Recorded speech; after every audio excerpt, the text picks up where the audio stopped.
this morning's talk on the quantum leap into entrepreneurship. And before we begin anything, I'd like to enter into the silence and do a little exercise.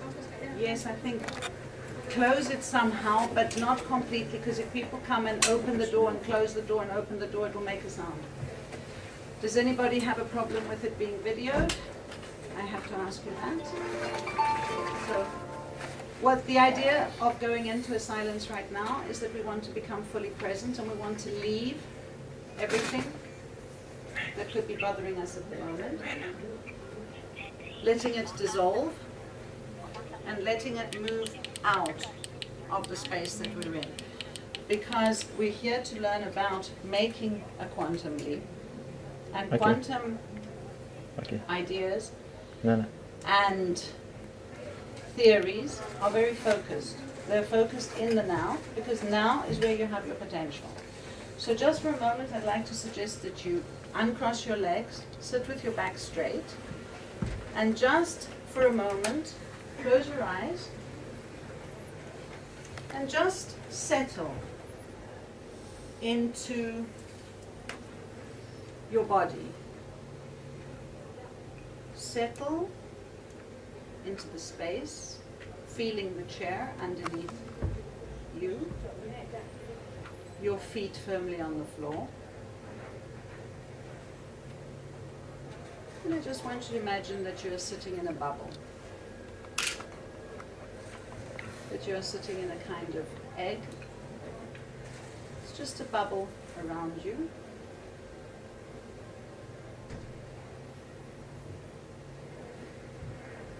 And you just remain in this space, in this silence, just bringing yourself fully present. Try as much as possible to let go of thoughts that you might have in your mind, things that you were doing before, things that you will do later. Just try to empty your mind. See if you're able to empty your mind, almost as if it is a clear slate.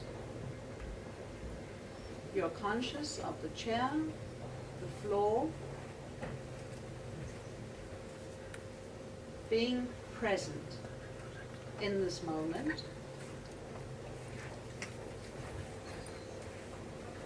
Fully present.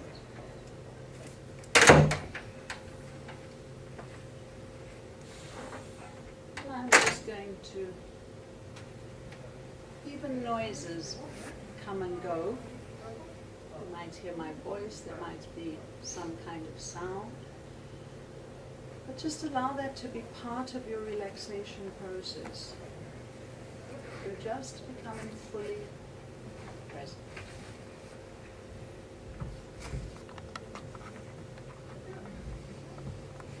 And I'm going to make a sound which I want you just to allow to enter into your body without opening your eyes particularly. Just allowing the sound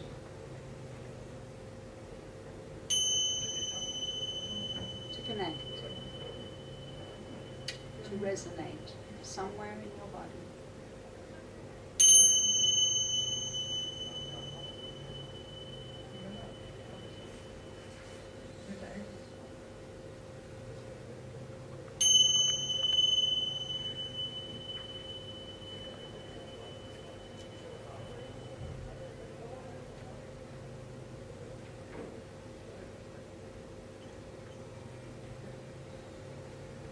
You can slowly open your eyes.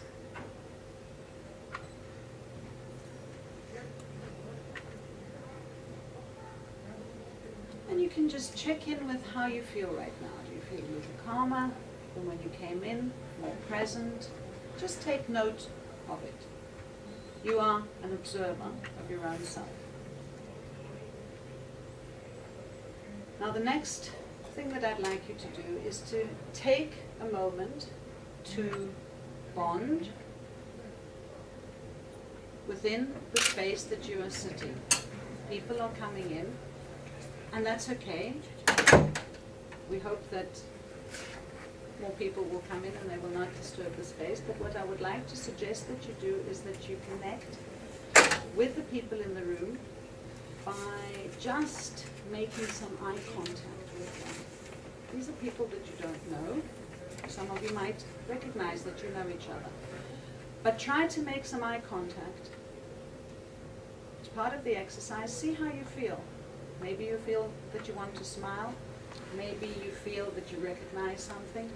Try just to make eye contact with everyone in the room for a moment.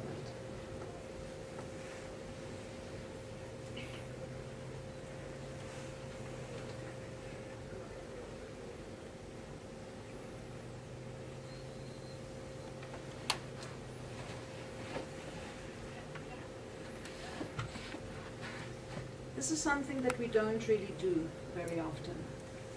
We don't any longer walk down the street and make eye contact with somebody or smile. We're very busy in our daily lives, totally enclosed in ourselves, and it's sometimes good to remember, to recall that we are all here. We are all unique beings. None of us are the same in this room. All of us are different. But we do share some commonality. We share something in the depth of our being. As much as we share all sorts of other things like problems, feelings, inspirations that we have. So it's very important to be conscious, because we're talking about a consciousness that when you connect with people, you make some connection, you make eye contact with them. It's something that we talk about bonding. Very often, seeing that this is an entrepreneurship, very often some of us are responsible in a business. I don't know your backgrounds. And because of time, what I normally would do is to change the room, have you sit in a circle. I would have you introduce yourselves. We would have more of an interactive workshop, but these are workshops that last all day. They're not within a 2-hour gap. So I'm going to try and fill into this 2 hours as much as I possibly can. But in general, in your work sphere, take time just to note that there are other people around you. Try to become open to this atmosphere of other people who are going about their business. And at this moment, I'd like you also to open at a deeper level to the opportunity for spiritual, personal, professional, and financial gain. What am I going to talk about here? I'm going to talk about the fact that together we're going to go on a journey. Your journey began when you walked into this room. And the journey will hopefully send you to some kind of a path when you leave this room, because that is my goal. My goal is to give you information, but to also invite you to experience. I'm not only going to be talking to you, I want you to try and experience at a soul level what I'm talking about. And for those people who are not non-denominational, I would say that we're going to talk about the essential self. I want you to feel it in your essence. Because when we use the word soul, we automatically bring in a religious background. So we can talk about the essence. It's the essential self. I do not talk about the higher self. Even though Roberto Assagioli founded in psychology the higher self, to me, this idea of a hierarchy, there is a hierarchy, but it does not complement. The idea of an essence inside of you, a tiny drop of honey, that is inside of you, that has all the potential that is in the universe, and millions of possibilities. It is beyond your personality, it's beyond your character. It is there. It's the essence of who we are and how we need to evolve as a human race. What we know today, that our planet is in danger. There are numerous problems that we're facing, not only in Greece. I'd like you to think at this moment of a unit. We are in Hellas. I know that the actual name of Greece is Hellas, and I will try to use it at times, and sometimes I will use Greek, the word Greece. It is a small unit. We have an entire world. We have Europe, we have Asia, we have Africa, we have America, and we are all on this tiny planet that very often we forget. We are not really conscious all the time of the fact that the planet is speaking to us, the planet is feeling. It's very sad, I think, that in the East, an H-bomb supposedly was released in the center of Mother Earth because she is alive. Why is she alive? Because she feeds us. Very simply, the Earth is alive.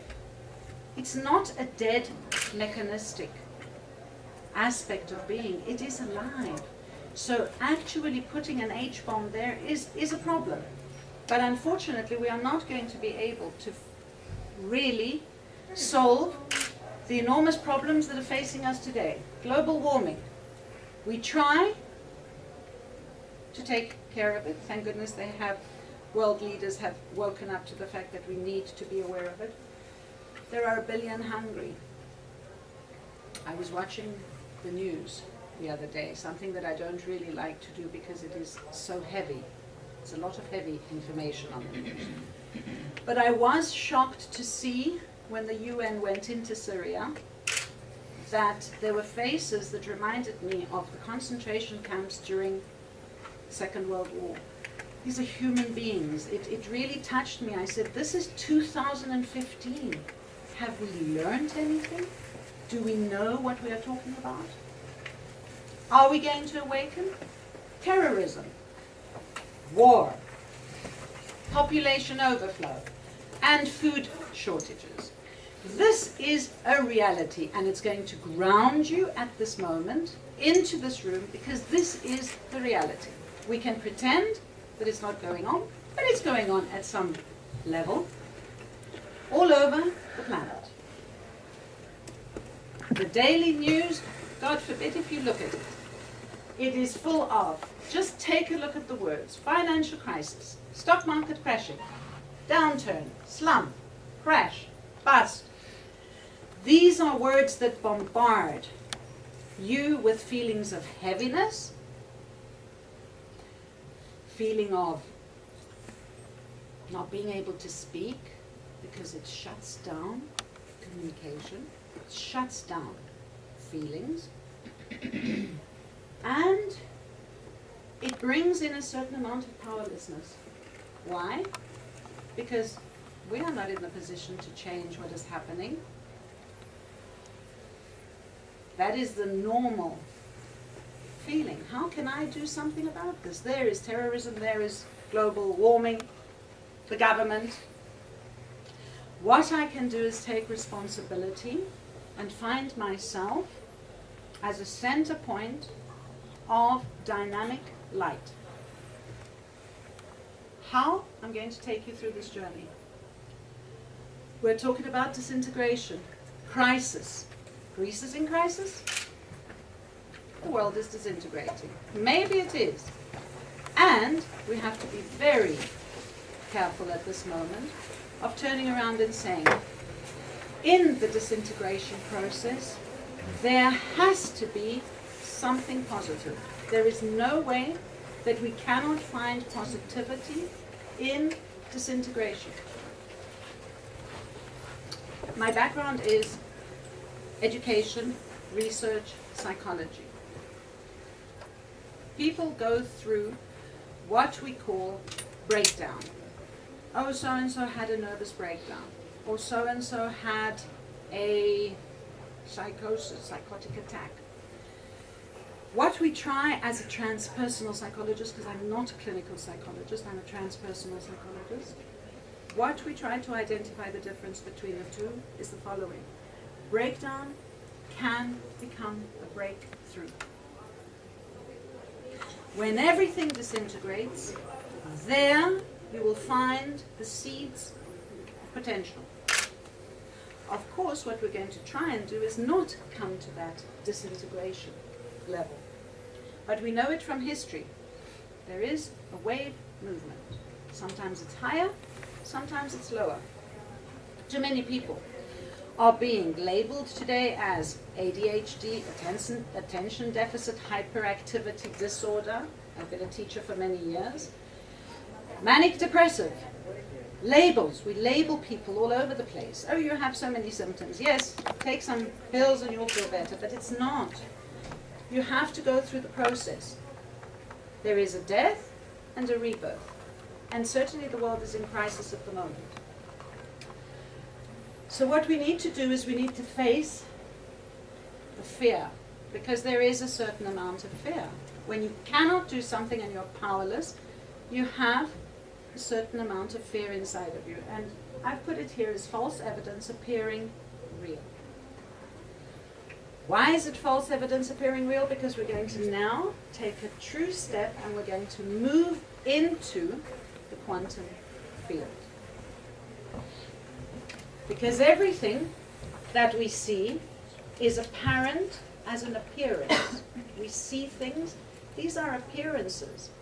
Each and every one of us has what I call a passport. Think about your passport. Well, maybe we're not using at the moment a passport to go through Europe, but we might very well be using our passports again. Your passport has a number of stamps on it in the olden days. Each place that you went to, you have a spiritual passport inside of you, which means what is your upbringing, how you were brought up, what your environment has been, who your parents are. Because we inherit, we don't only inherit, as far as I'm concerned, the fact that we're tall or thin or fat or our intelligence. There are other things that are carried in the memory. We're talking about a memory. The universe is pulsating with memory. Everything that happens is recorded. Think about your computers. Think about the computer that you're giving, feeding in the information, and it is storing it. The universe works in exactly the same way. It is storing memory. And you as a body are also storing memories.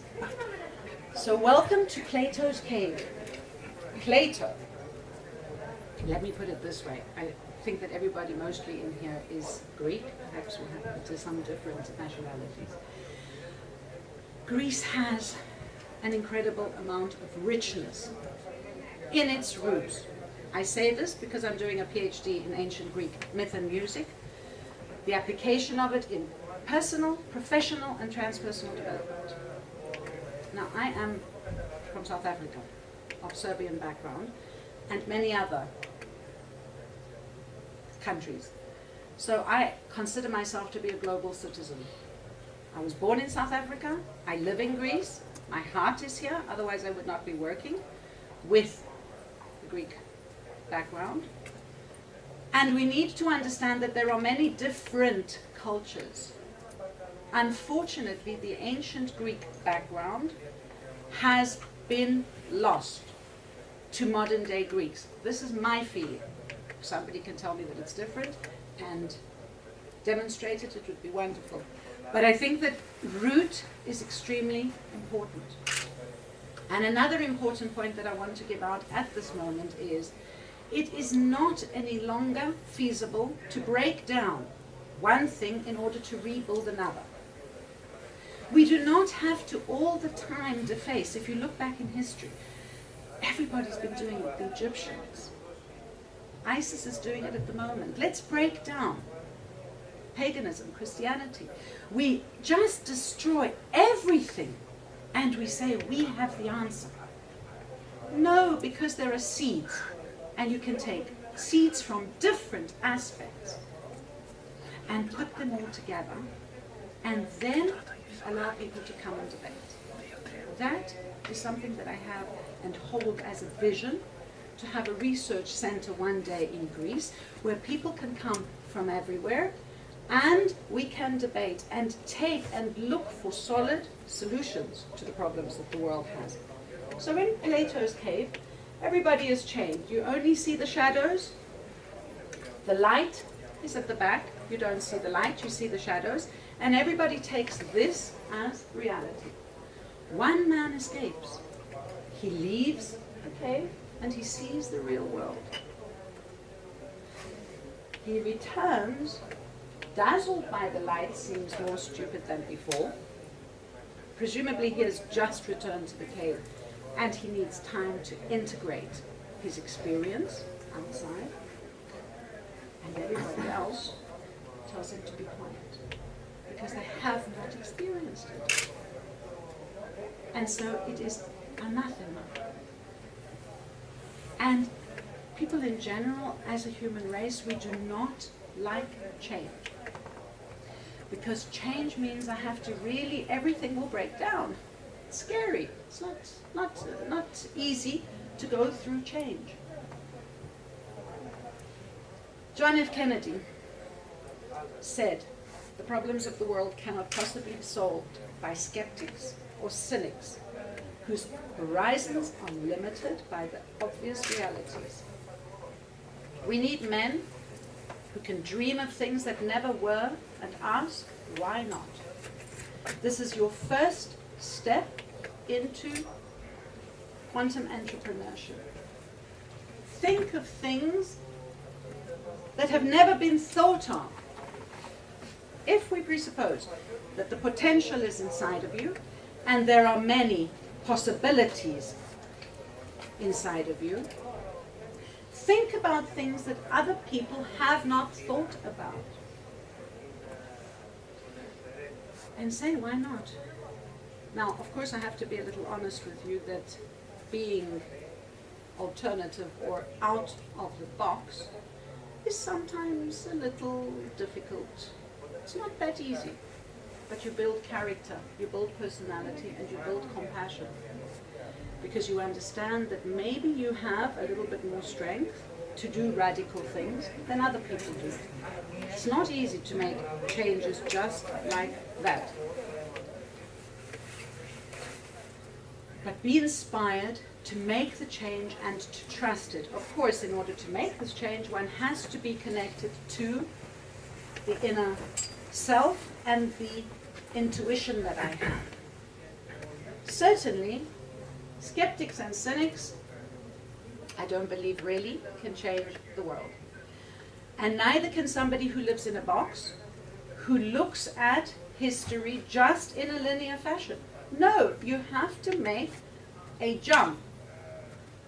What are we talking about? Making a leap in quantum physics out of the way that things normally work. We need to expand consciousness. Your consciousness, your ideas, your thoughts need to expand. Have a look at this picture, please. And I'm going to ask a question. What is real in the picture?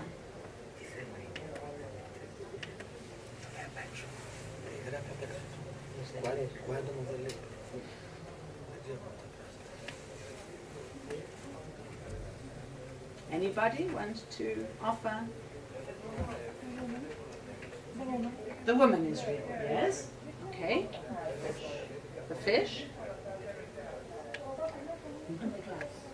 And the glass between them. Excellent. The picture we see. The picture you see, lovely. All of us sitting here. I'm going to actually tell you that everything is real in this picture.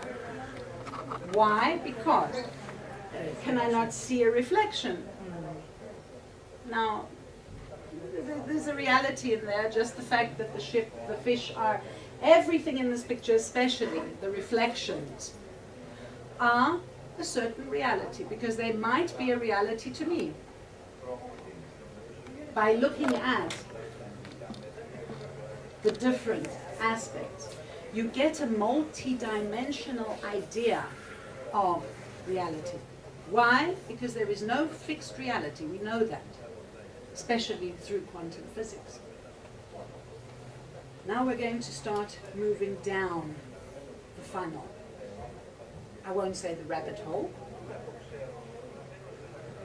looking at perception as reality. According to Plato, reality consists of two realms. We are talking about, from then, the idea of consciousness was being explained. First, there's the physical world, the world that we can observe with our five senses. Of course, there is the sixth sense. And then he had the world that was made up of these perfect forms or ideas. According to Heisenberg's uncertainty principle, the more precisely the position of an electron is determined, the less precisely the momentum is known in this instant and vice versa. We're going to need some time to think about it. I'm going to use an example to make it easier. If supposedly I have an electron in the center of the room, the electron is not actually in the center of the room, because quantum mechanics tells us that the electron can be anywhere in the room at any given time. Research, there's a lot of research that has been done on healing at a distance.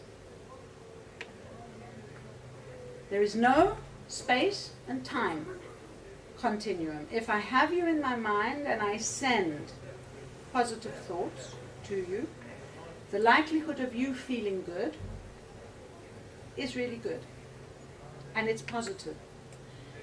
They've done tests in the States on heart patients in hospital with two control groups, control group and the experiential group, sending healing. We know that there has been a change in the people who have received healing.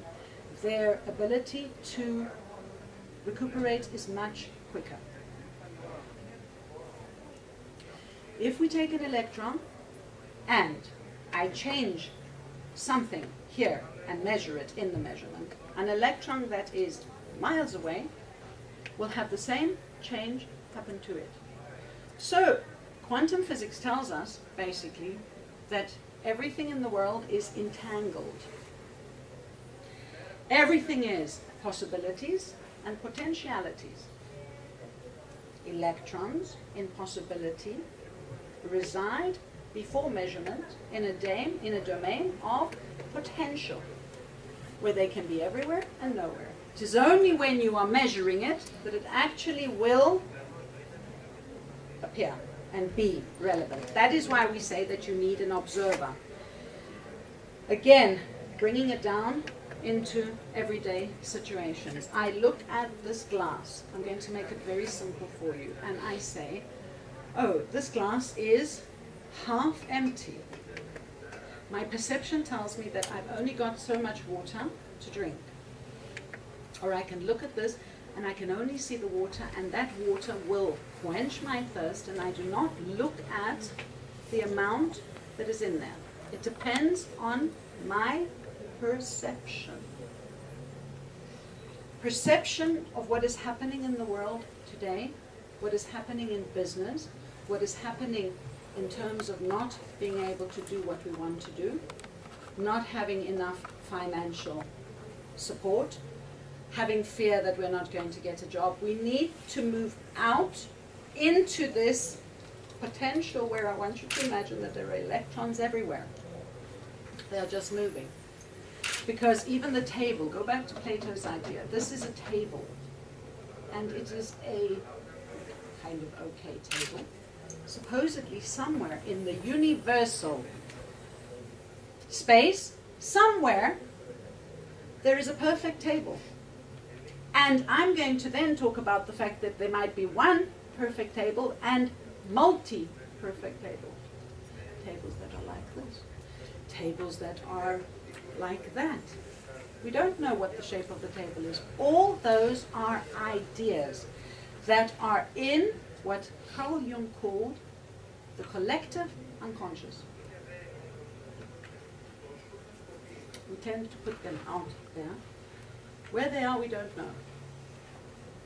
So to a large extent, if I become a responsible human being, I immediately have the possibility of influencing, because I must have the possibility, according to quantum mechanics, of influencing what is in the collective unconscious.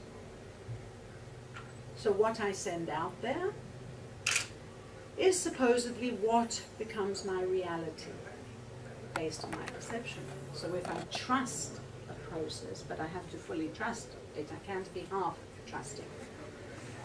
That is supposed to manifest, because electrons are not bound by space and time. They are non-local communication that happens instantaneously.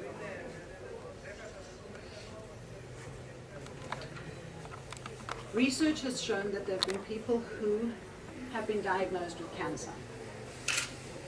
People that have been given very short lifespan to live, and they have gone into spontaneous remission.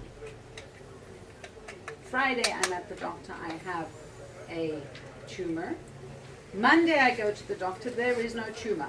Now we have documented cases of this. Because, and certainly it has to be that the person has at that moment so much potential, usually through disintegration, that is your best moment. If you think about it for a moment, think about all the fantastic people who composed music. Einstein was supposedly had major problems when he was at school. A lot of them were on the borders of sanity, madness. Yes, of course, it's a journey that will take you through. In order to come down into the depths of Hades, believe me, you need to come down into the depth to know the top and the paradisical moment of bliss. That is why we talk about a spiritual journey as not being one that is easy. Is it worth taking? Absolutely yes, because you are looking for your meaning in life. What is your meaning in life? Why are you here? Is it just to get married and have children? God forbid if that's the only purpose that we have in this planet. We must have something deeper in order to find all the potential that I have, and then certainly influence what is happening in the collective unconscious. Making a contribution. That is where each and every one of you, I'm giving you a seed right now, that you have potential to change whatever is happening. First of all, you need to start with self. The observer. Have a look at these two pictures for the moment. Let's start with the one on the left. Now, some of you might know it. If you know it, kind of like, wait, but what does everybody see on the left? An old lady. Who sees the old lady? Okay. Carry on looking at it. Let's see. What else do you see? A young woman. Yes, a young woman. 3/4. Yes. And of course, do you see the young woman? Yes, with the hat and the feather. Exactly.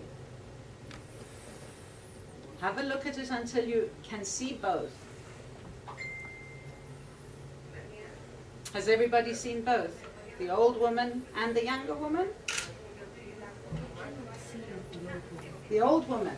The old woman, here is her nose, here is her mouth, and here are her eyes. Her hair, kind of like a hat, a nose, and her mouth. See? So here is this powerful moment that we see things differently. Again here, this one is a little easier.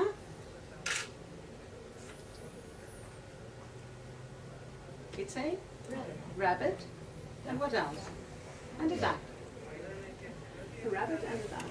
So, how does consciousness embody itself? Consciousness embodies itself where the observer, everything is a possibility. First of all, we have to start by saying, Imagine consciousness as a pool in which, instead of looking at it as higher and lower, consciousness is a pool. Within this pool, you have every potential and possibility that there is. Therefore, we can say that everything is a possibility. This table is a possibility. This is a possibility. The chair is a possibility. It's one possibility. It is not the most perfect. There are many degrees. The observer, I am also a possibility. Because as you are looking at this picture, you see that there are two completely different things. It changes and it shifts. Now let me tell you something about the brain. The brain is a machine, not unlike your computer, and it has millions and billions of neurons in your brain. And what happens is that the neurons are firing all the time, and when they fire, they usually wire together. That is not very good from the point of view of what?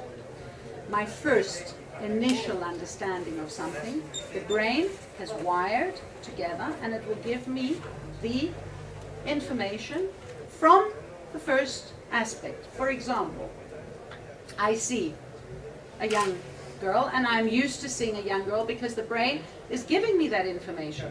Now I am challenging the neurons that are firing within my brain to look at it in a different way. So I have to look and find a certain amount of depth within what I'm looking at. So if you consider that everything is a possibility, we know that waves collapse into particles through quantum theory, that there is an entangled interaction. The brain is allowing you to perceive something in a specific way. If the brain is allowing you to perceive something in a specific way, your brain has